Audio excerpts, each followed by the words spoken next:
The sound of raindrops on glass was the only thing breaking the silence inside the penthouse.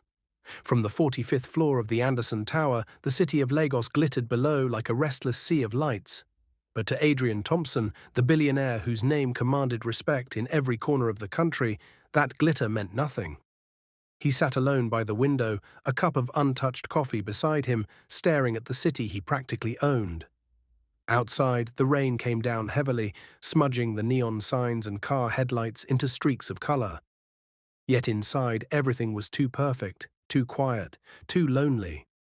For most people, Adrian had it all: wealth that stretched across continents, fleets of companies, luxury cars, private jets, and a mansion that could fit a small village. But there was one thing money hadn't bought him: peace of heart. He sighed and leaned back. His assistant's words from earlier echoed in his mind. "Sir, Miss Vanessa says she'll join you for dinner, if you can send your driver for her." He had smiled politely, but inside he felt nothing. Vanessa was stunning, yes, but she was like the others, drawn not to him, but to his fortune. Their conversations always drifted to expensive things: the next trip to Paris, her designer bags, her followers on social media. Never once did she ask, "How are you, Adrian?" The billionaire ran his fingers through his neatly trimmed hair and whispered to himself, "Is this all there is to love?" That night, sleep didn't come easily. He lay awake in his king-sized bed, surrounded by silence and the hum of air conditioning. His mind wandered to his parents, how his late father, despite being wealthy, used to sneak out into the streets just to share food with beggars. "If you ever want to know who truly loves you, my son," his father once said, "take away the gold that blinds them." And that was when the idea was born. 2 weeks later, Adrian's life changed completely. Gone were the suits, the chauffeurs, the sleek Bentley. He moved out of his mansion and into a small one-room apartment in the bustling streets of Mushin. The walls were cracked, and the ceiling fan rattled like an old drum. But for the first time in years, he felt something close to excitement. He introduced himself as Adrian Ola, a poor man searching for cleaning jobs. The people in the neighborhood didn't know who he really was, the billionaire whose name was printed in the daily papers. They only saw a quiet, humble man with kind eyes and worn-out shoes. He started working as a janitor at a local office. Every day he swept floors, emptied trash bins, and mopped hallways. The work was hard, but strangely it gave him peace. People treated him like one of them. No titles, no fake smiles, no cameras. Sometimes he would watch couples in the area laugh together, sharing roasted corn under the rain or squeezing into Danfo buses, holding hands. He envied them. Their love was raw, not wrapped in gold or fame, but not everyone was kind. Some mocked him, saying, "Look at that one, probably too lazy for real work." He didn't mind. He had chosen this life to learn something money couldn't teach him. One evening, the sky darkened faster than usual, thick clouds gathered, and within minutes the heavens broke open. Rain poured down in angry sheets, drumming on roofs and flooding the narrow streets. Adrian had just closed from work. He wore his faded brown jacket and carried a small nylon bag with bread and beans. As he hurried toward his small room, the wind almost flipped his umbrella. But before he could find shelter, the umbrella snapped. The metal ribs bent backward, leaving him exposed under the cold rain. He sighed and kept walking. His clothes clung to his body, and his shoes squelched in the muddy water. Then something unexpected happened. A voice, soft and concerned, called from behind him. "Hey, sir, you're getting drenched. Please, come under my umbrella." He turned around. A young woman stood a few steps away, holding a small black umbrella. She looked around 25, wearing a simple Ankara gown that was already wet at the edges. Her slippers were muddy, but her eyes, bright and sincere, shone with kindness. She smiled shyly. "I know it's small, but we can share." For a moment, Adrian just stared, taken aback. No one had spoken to him with such warmth in months, not since he became the poor janitor. He hesitated, then stepped closer. "Thank you," he said quietly, his voice barely audible over the rain. They walked together, side by side under the small umbrella, their shoulders brushed slightly as water dripped from the edges. She tried to adjust it so he wouldn't get too wet, even though it meant her own side was exposed. You shouldn't walk in this rain, she said. You'll fall sick. Adrian smiled. I could say the same to you. She laughed lightly, a sound that felt like sunlight breaking through the storm. Well, I'm used to it. The market women don't stop selling just because of rain. He looked at her again, noticing how her face glowed despite the cold. Her eyes carried strength, but also a trace of struggle. Do you live around here? He asked. Yes, she said, down the next street. My name's Chioma. I sell fruits at the junction. What about you? Adrian, he replied, hiding his last name. I work as a cleaner nearby. She nodded with understanding, not judgment. That's good. At least you're doing something honest. The words hit him deeply. So few people in his world ever said things like that. When they reached her street, Chioma turned and smiled. My house is just there. Please take the umbrella. You need it more. Adrian shook his head. No, you keep it. You were kind enough to share it. She insisted, pressing it into his hand. Then at least borrow it. I'll collect it tomorrow. He looked into her eyes, and for the first time in a long while, he saw something real. Not greed, not admiration for his wealth, just kindness. Thank you, Chioma, he said softly. She waved and disappeared into the rain, leaving him standing there, still holding the umbrella. Later that night, Adrian sat on his small bed, staring at the umbrella resting beside him. It was a simple thing, black, slightly torn at the edge, but to him it felt like a symbol of something far greater. He thought about her smile, her laughter, the way she didn't care who he was or what he had. And as the rain continued outside, he realized something. Maybe his journey to find true love had just begun. For the first time in years, Adrian fell asleep with a genuine smile on his face. The next morning, Adrian woke up earlier than usual. He wasn't sure if it was because of the heat in the room, the kind of Lagos heat that made the air feel thick, or because of the umbrella lying on the plastic chair beside his bed. He sat up slowly, rubbed his eyes, and just looked at it. It was such a small thing, that umbrella. Not designer, not new. One edge was even stitched with black thread, like somebody had repaired a tear by hand. But to him, it was louder than all the gifts he'd ever received in his billionaire life. People had given him Rolex. People had given him wine that cost more than some people's salary for a year. People had thrown themselves at him, promised him anything, cried, performed drama just to stand in his light. But nobody had ever stood in the rain and said, "Come share. I don't want you to be cold." He exhaled. Chioma, he whispered to himself, testing her name in his mouth like a song. He cleaned up, dressed in his normal disguise, plain polo, cheap black trousers, rubber sandals, took the umbrella and stepped out into the morning Lagos noise.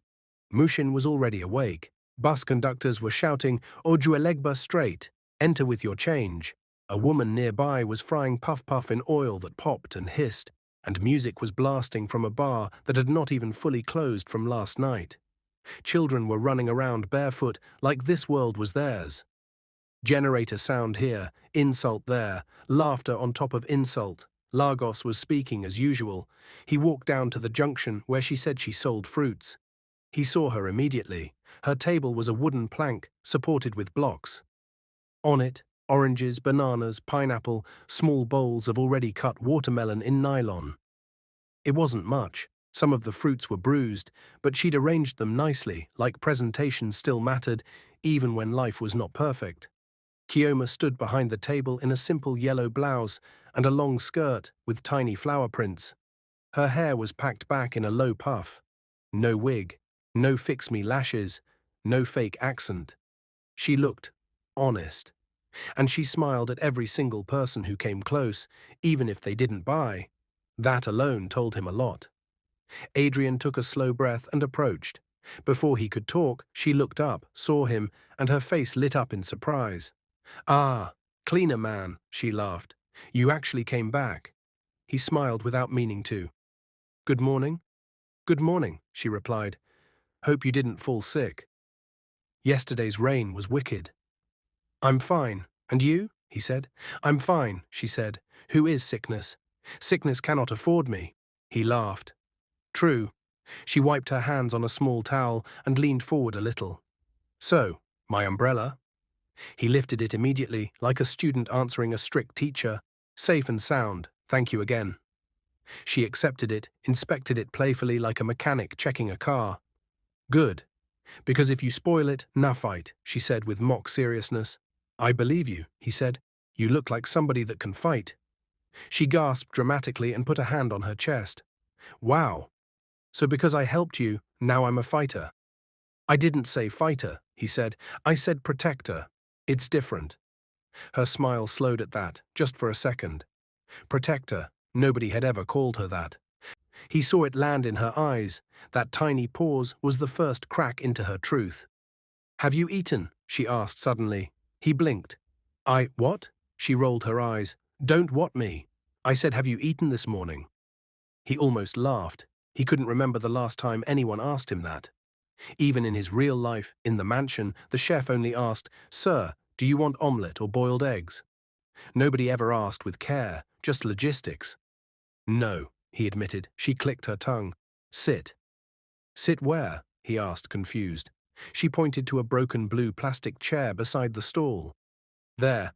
Rich people have dining table. We have this chair. His heart almost dropped. She didn't know how true that sentence was. He sat. Chioma bent down, opened a black nylon bucket, and brought out a small bowl of jollof rice wrapped in nylon. Still warm. She untied it and pushed it toward him with a small wooden spoon. Eat. He stared at it. Where did you? My sister cooked, she said, waving off the question. She sells in front of the primary school at that corner. Don't form, just eat. Before you faint here, and I'll now be the one to carry you. Adrian smiled slowly. This girl had nothing, and she was still giving. He tasted the food. It wasn't rich people jollof. It wasn't made with long-grain rice and foreign butter. It was smoky, peppery, a little too salty, and perfect. For a moment he closed his eyes. He was back in his mother's small kitchen in Ajagunle, before the money, before the bodyguards, before the board meetings with men who pretended to like him. Just him, his parents, and struggle they carried with pride. Good? Chioma asked. He opened his eyes. Very good. She nodded, satisfied. It better be, because I insulted my sister yesterday and told her rice is like baptism water. If you now say it's not sweet, I have to go and apologize, and I don't like apologizing. He laughed into the spoon. A few people came to buy fruit, and she handled them fast, sharp, business mode. Sister, take this one. It's sweet, I swear. I can't lie. My pastor lives on this street. No, that pineapple is not fine enough for you. I'll cut another. Sir, bring money first. We don't do I'll come back in this shop. Adrian watched how she moved. Confident, sharp, protective, soft. Everything that money can't buy. When the customers left, she leaned on the table and studied him. So, Adrian, she said, tell me something about yourself. His chest tightened. This was the dangerous part. I'm from Lagos, he started carefully. That was true. My parents are gone. Also true. I'm just trying to survive. She nodded slowly. Me too. Do you stay alone? He asked. Chioma laughed without humor. Alone? I wish. I'm staying with my younger sister and my cousin, 3 of us in one room. Adrian swallowed. That's tight. It's life, she said simply. At least we have roof. Some people don't. She tilted her head. What about you? You live alone? He nodded. Yes. She smiled, a little teasing.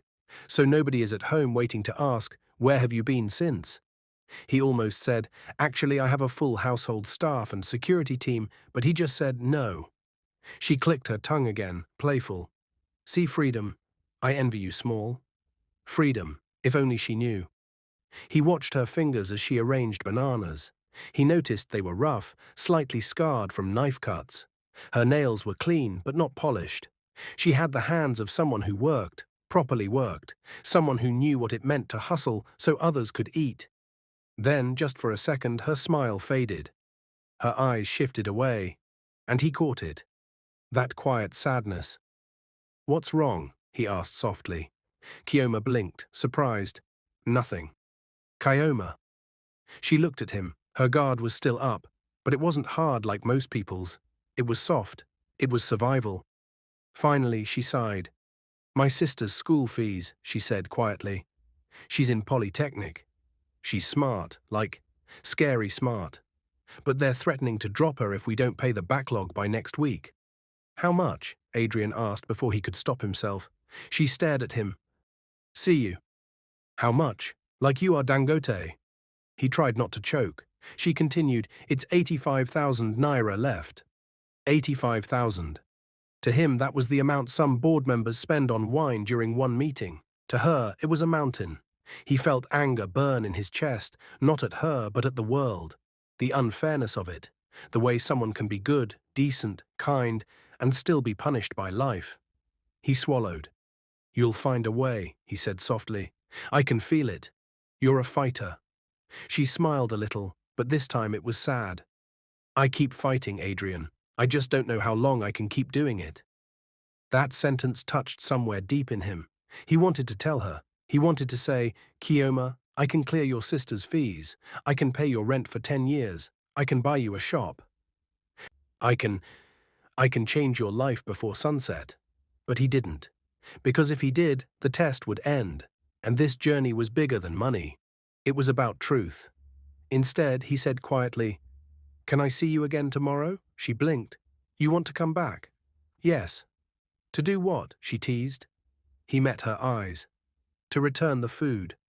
That made her laugh again, and in that moment, as her laughter spilled into the Lagos morning, he knew it.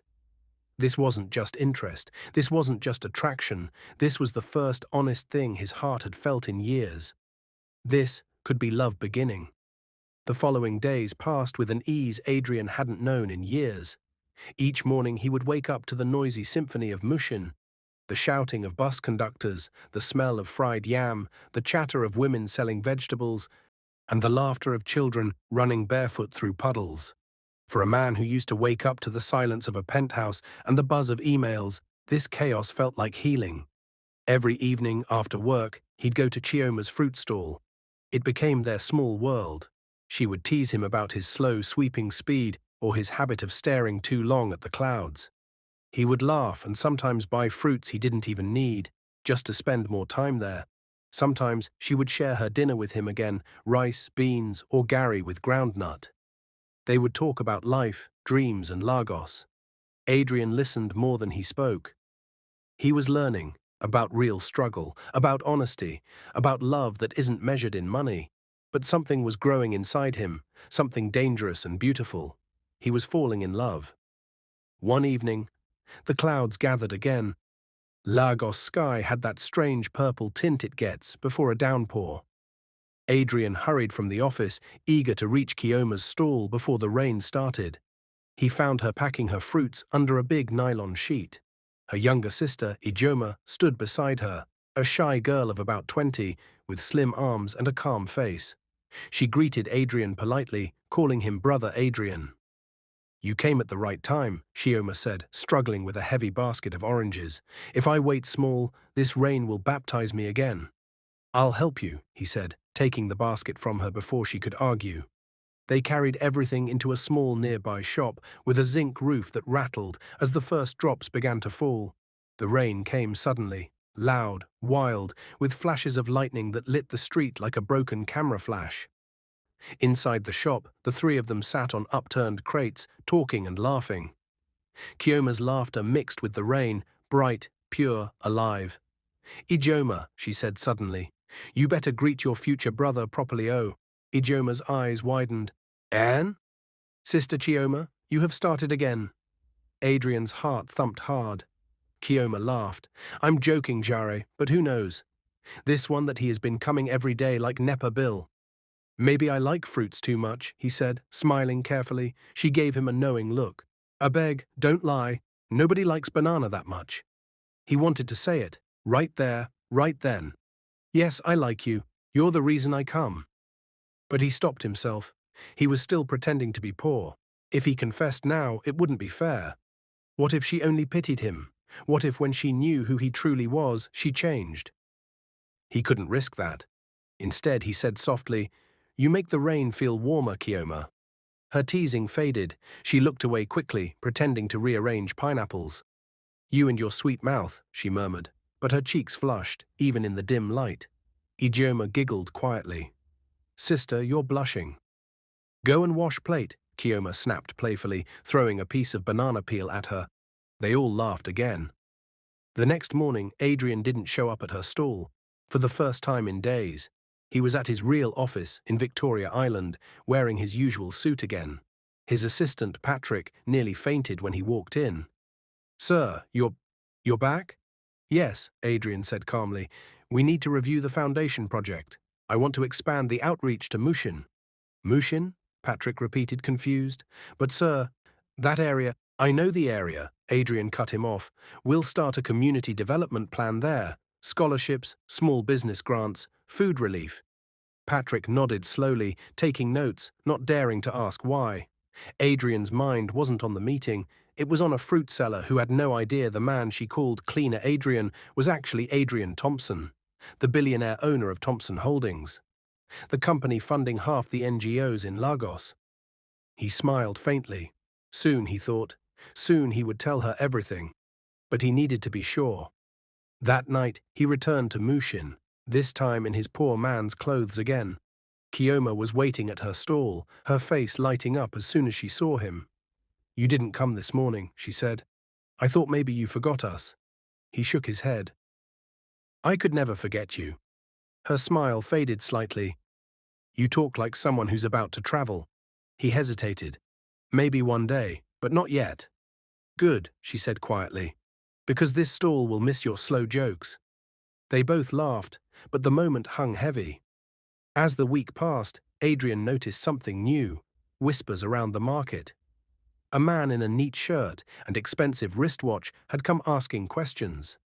"Who's that cleaner that talks to Chioma every day?" he asked one of the traders. "Where does he live?" When Adrian heard about it, he was puzzled. Who was asking? Chioma shrugged. "I don't know. Maybe one of those fake job agents. But don't worry. I told them you're harmless." He smiled faintly but kept quiet. He knew Lagos. Nothing stayed hidden forever.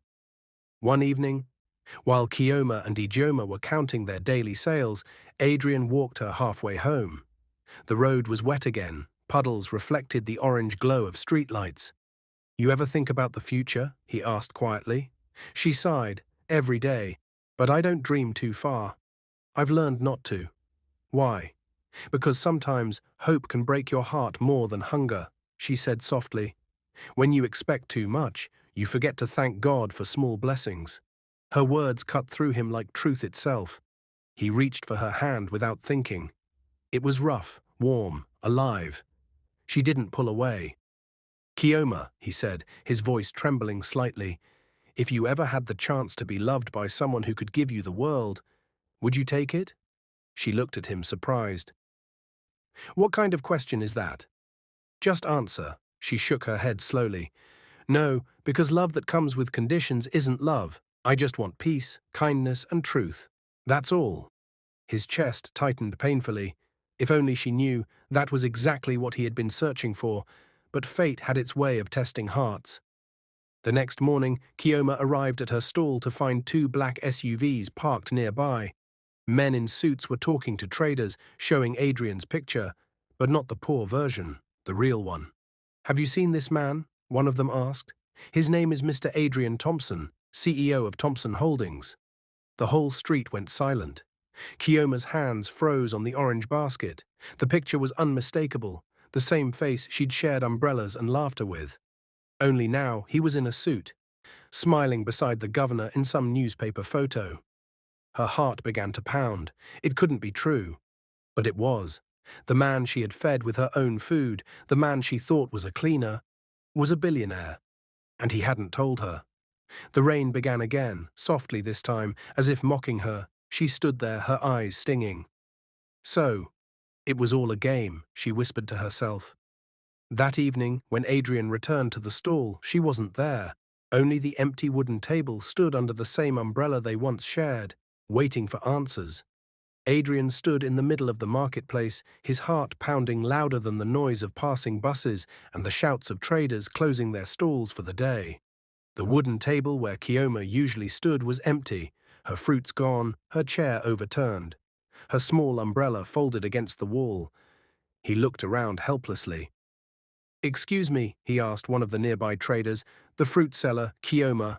Where is she?" The woman chewing gum gave him a suspicious look. "You mean the one that used to sit here? She no dey come since morning. I hear she went home early. Why you dey ask?" Adrian nodded quickly, forcing a smile. Just checking on her."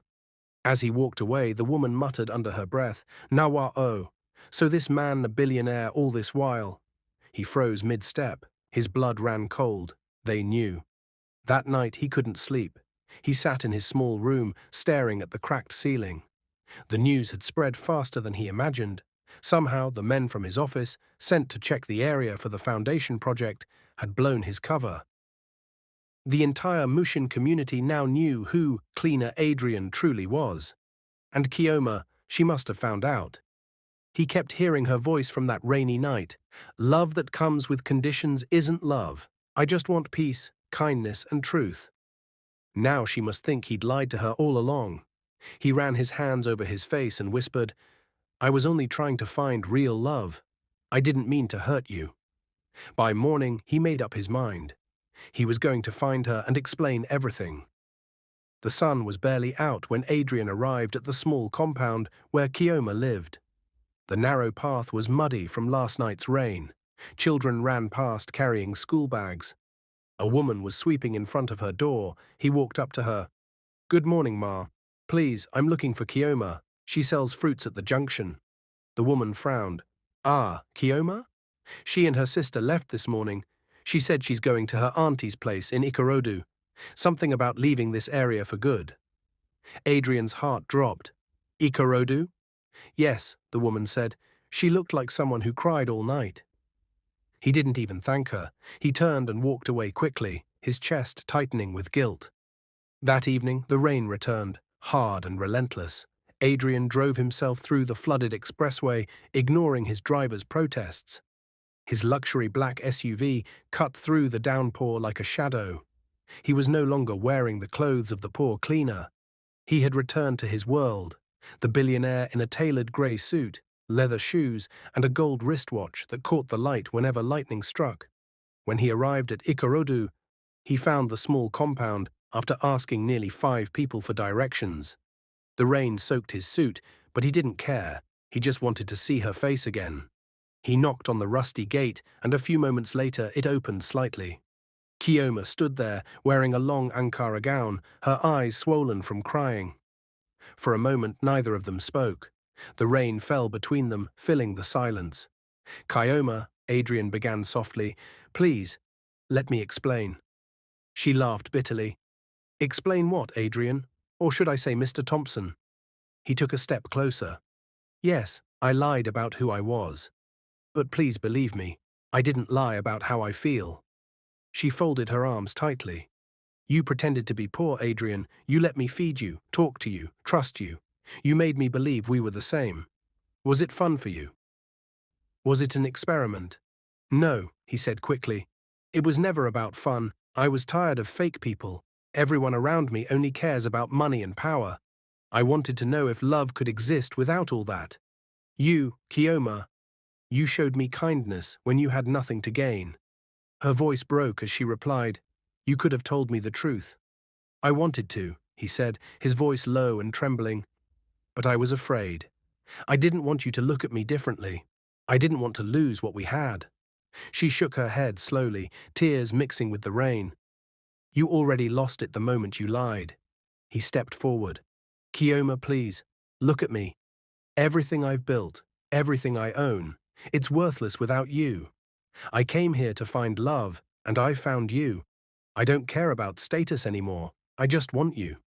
She stared at him for a long moment, torn between pain and the memory of his laughter, his humility, his eyes in the rain. Then she said quietly, "You can't buy trust, Adrian, and you can't disguise truth. I don't know if I can forgive you yet." He nodded slowly, the weight of her words cutting deep. "I'll wait," he said, "for as long as it takes." She turned away, wiping her face. "Go home, Mr. Thompson. The rain will soak you. But he didn't move. Do you remember the umbrella? He asked softly. The day we met? Her hand froze on the gate. You shared your umbrella with a stranger in the rain, he continued. That day changed my life. You didn't see my money, you saw me. That's the woman I fell in love with. Chioma's lips trembled, but she didn't speak. She pushed the gate gently and whispered, Good night, Adrian. The gate closed between them. The days that followed were quiet. Adrian returned to his mansion in Ikoyi, but it no longer felt like home. Every corner reminded him of her laughter, her voice, her words. He tried calling her, but she never answered. He sent messages through people in Mushin, but she didn't reply. So he did something unexpected. He launched a new initiative under his company, Project Umbrella. It provided free umbrellas, raincoats, and daily meals for street vendors and market women across Lagos. On each umbrella was written a short phrase, Kindness is the truest form of wealth. He didn't do it for publicity, he did it because of her. One rainy evening, weeks later, Chioma was returning from work when a delivery van stopped near her. A young woman stepped out and handed her a package. Ma, this is for you, she said. Chioma frowned. For me? From who? The woman smiled. He didn't say, but he said you'd know once you opened it. Chioma opened the box slowly. Inside was a brand new black umbrella, carefully folded. Attached to it was a handwritten note. She unfolded it with trembling fingers. I'm still the man who stood in the rain beside you, and I still believe your kindness saved me, Adrian. Tears filled her eyes. She clutched the umbrella to her chest, whispering his name softly into the rain. For the first time since that day, her heart softened. She looked up at the dark sky and whispered, Maybe love isn't about who tells the truth first. Maybe it's about who's brave enough to show their heart. And as the rain poured down again, Chioma opened the umbrella, the same way she did that very first day, and walked slowly home. The morning sun over Lagos was unusually bright that day, spilling golden light through the curtains of Adrian's office. He stood by the window, hands tucked into his pockets, watching the city he'd once viewed only as business territory. Now, every time he looked at the busy streets below, he didn't see skyscrapers or market potential. He saw her. The fruit stall, the umbrella, the rain. 2 months had passed since the night he stood outside Chioma's gate. 2 long, quiet months. He hadn't seen her since then, though the Project Umbrella initiative had become a national sensation. Journalists praised it as the billionaire's gift to the streets. But only Adrian knew the truth. It wasn't charity, it was confession.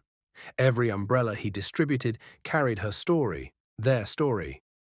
He was beginning to accept that maybe he'd lost her forever. Until one Thursday morning, his assistant Patrick knocked on his office door.